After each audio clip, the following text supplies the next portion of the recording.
Top APC stakeholders and power brokers in Lagos have officially thrown their full weight behind President Bola Ahmed Tinubu, clearing the path for a massive second term comeback in 2027. Wait for it. President Bola Tinubu's bid for second term in office. This show of support is intended to consolidate political backing within Nigeria's commercial capital and signal confidence in his performance and leadership ahead of the 2027 elections. Now let's share this story by TVC News' Solomon Ajuziogu with you. Just 3 days after the All Progressives Congress APC Lagos State caucuses inaugurated their voter registration mobilization committee, the party converged again for its stakeholders forum. The forum brings together all APC chieftains as they gather for stock-taking and to declare their support for President Bola Tinubu. Today's meeting will afford us the opportunity to reflect on our performance in the last 2 years, to see how we have fared in our various assignments as the party in power at the federal, state and local government levels. Former Governor Akinwumi Ambode made a triumphant reappearance on the political stage with a convivial exchange of pleasantries with chieftains of the APC. If there was ever a doubt about the unity in APC Lagos, this appears to put it to rest.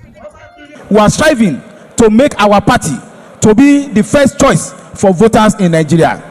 At this forum are all the who is who in APC Lagos, former governors, deputy governors, current and past elected representatives at the national and local levels. So its administration's commitment to workers' welfare is equally reflected in the new minimum national wage. Lagos has continued to move forward with incredible energy and purpose. Distinguished ladies and gentlemen, our roads and bridges have expanded to ease movement across the metropolis. If they ask you why we say we are progressives, it is because we are determined to improve the human condition. This meeting was not just about gyration. It was time for frank talk by the ruling party to take stock and review performance as well as seek better ways to make impact in governance. The APC stakeholders meeting ended with the unequivocal support and endorsement of President Bola Tinubu to seek a second term in office. ló máa tún wọlé lẹ́lẹ́kejì sí ṣé bẹ́ẹ̀ ni àbí bẹ́ẹ̀ kọ́ ṣé bẹ́ẹ̀ ni àbí bẹ́ẹ̀ kọ́ APC. It is hoped that it does not just end as another talk shop, but actionable talk for better governance. Solomon Ajuziogu, TVC News, Lagos. All right, thank you so much, Solomon. Mayor, let's start this way. How will you describe the massive and unanimous endorsement of the president by the Lagos APC Stakeholders Forum, including former governors and party chieftains? It is expected. Expected? It is expected. That's the way to go because the president is from this state. Okay. And it is important for everybody to see that this base is solidly behind him.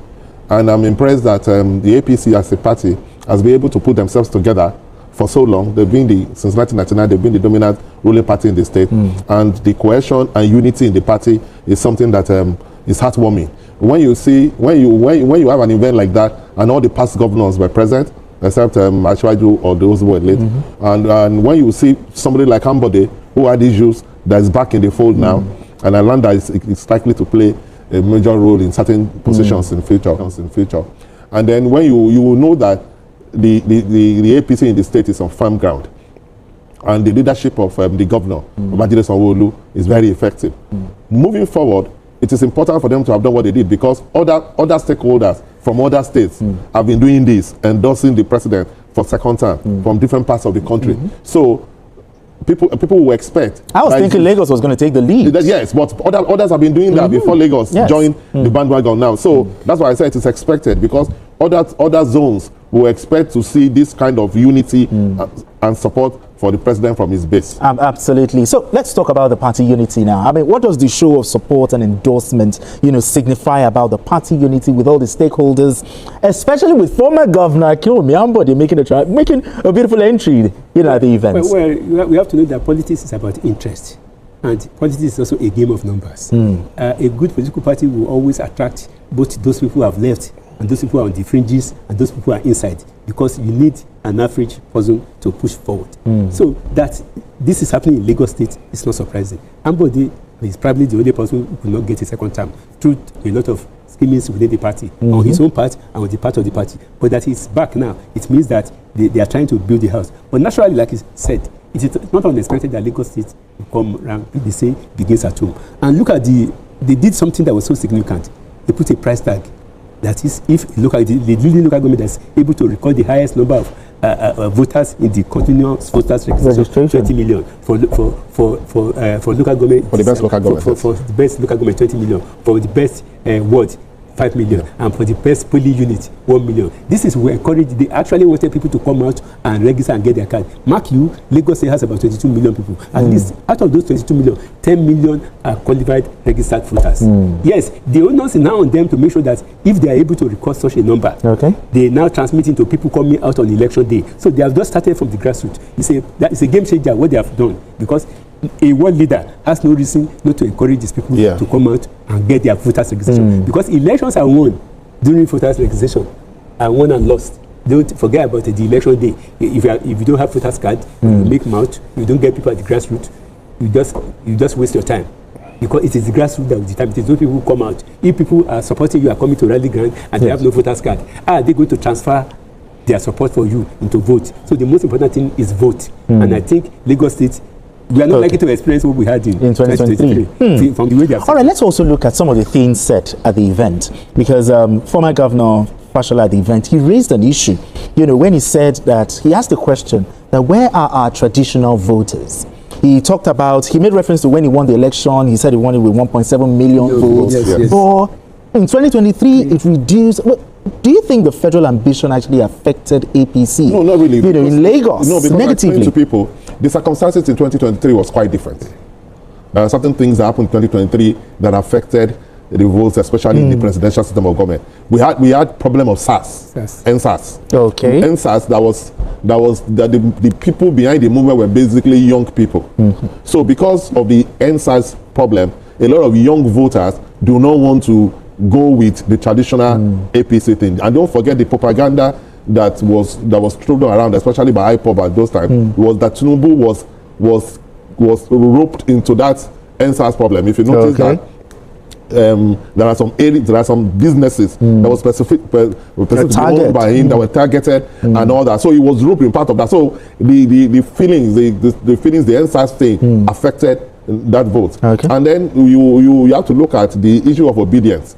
Because of the issue of obedience and the candidacy of Peter Obi, a lot of non-Yoruba voters, especially from the Southeast and South, went with him and supported the Labour Party that it was doing. So a lot of those factors affected the traditional base, because usually in APC in Lagos, they have this mass movement where even the Igbos and the other ethnic groups are also involved. Members of the NURT were also involved, market women and all that. So there is that synergy to be able to cover everybody. But there was division in 2023 because of NSAS, because of obedience movement and all that. So it's going to be a different ballgame in 2027. But we have the ADC coming up, the coalition, all lots of things. Look, which coalition? Let's be practical. No, which coalition? The ADC. The ADC is coming. The leading light in ADC is Atiku Abubakar. Atiku Abubakar is not new to politics in Lagos. That's what I'm saying. He's not new to politics in Lagos. So what? And if you think Aregbe, yes, Aregbe used to be a major player in Alimosho through mandates. But over time, his grip on mandate has been removed. So Aregbe does not have the kind of influence he used to have in Alimosho. That is the truth. If you know politics that is on ground in Lagos State, he does not have the kind of hold at that time, because of his closeness to Asiwaju. He had a strong hold on that. He was the one in charge. He was the apex leader in Alimosho. That is not the case now. So if Aregbe brings ADC to Alimosho, he cannot win. That's the reality on ground. Okay. Do you think the APC, the federal ambition has affected the APC, negatively in the state? Federal ambition in what? Most of it in 2023, the president was going, but the local base, because the former governor asked a very, very important question. What you have to know is that there are a lot of underlying factors that also affected voters' turnout and voters' behavior. Number two is that there was fuel scarcity, whether you like it or not. Yes. You know, when Ashwaju went to a place and said, whether you like it or not, let there be fuel. If there's no fuel, we are going to come out and vote. He was very confident. And the Naira redesign. The thing is that the Naira, they withdrew, they practically denied Nigerian access to their money.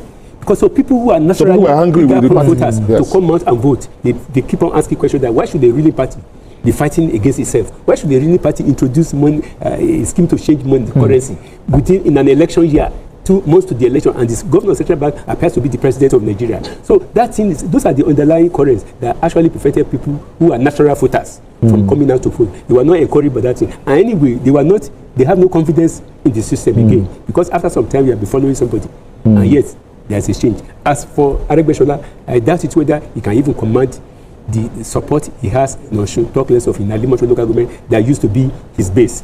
You know, years even after he left Alimosho, he was still calling the shots in what happens in Alimosho from Osun State. But now that loyalty has changed. So far, the loyalty has changed from the main person who brought him to politics. He cannot claim to still have the same leeway. Yes, it is very easy to talk on media, social media, and some other things. Look at the last by-election. How did what was the performance of the ADC? We were asking of ADC. That was the opportunity for them to show the size of their gun. Exactly. But they could not show any gun, talk less of cocking the gun and shoot. So we have to be realistic. Politics is a game of numbers. In 2027, it's not going to be business as usual. So you think in 2027 the APC is going to be looking at the unity of the party?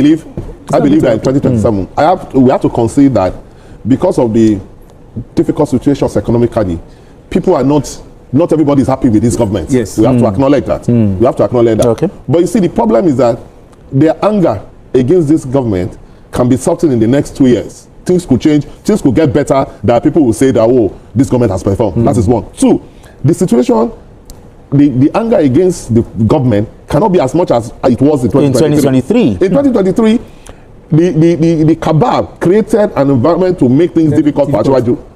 Like you said, there was no money, and people were practically suffering. There was no fuel, so people were hungry.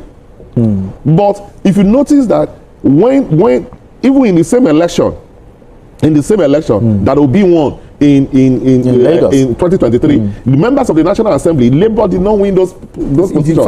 APC still won those elections, and then in the governorship election, everybody came and supported Sanwo-Olu second term. You understand? Okay, yes. So things are not as difficult as it was in 2023. So and when you look at the opposition now, they didn't seem to. In fact, it is the APC that can claim to be the coalition, because every day they are getting more people to come to them. ADC, they have not put their house in order, and the way they are going, it will make things much easier for Ashwaju in 2027 than 2023. And just finally, the ADC said that this issue of everybody going to the APC is a conspiracy to turn this nation into a one-party state. How do you react to this? Just in 1 minute. It is only an illiterate or somebody who's not versed in the workings of the democratic system of government and constitution that will say that somebody is turning Nigeria into a one-party state. Is Nigeria an authoritarian state? No. The capital is capital no. Has anybody come out to decree in the constitution that a one-party state is a state in which no other political party is allowed to come out to say I am a political party? I mean, this is not China. This is not China. This is not the former Soviet Union. So this is not North Korea. So that you can say people cannot come out and vote. So nobody decreed. It is the actors themselves that deliberately created the party that was supposed to be the opposition. One would have expected that the PDP, because I still believe that the PDP still stand a chance to be the leading opposition party in Nigeria. But because of ambition, because what actually created PD was ambition of the leaders of the PDP. They created the party themselves. Okay, looking at what the APC National Secretary said, he said Nigerians should stop gaslighting the APC, talking about this issue of one-party state. Thanks for watching. Goodbye.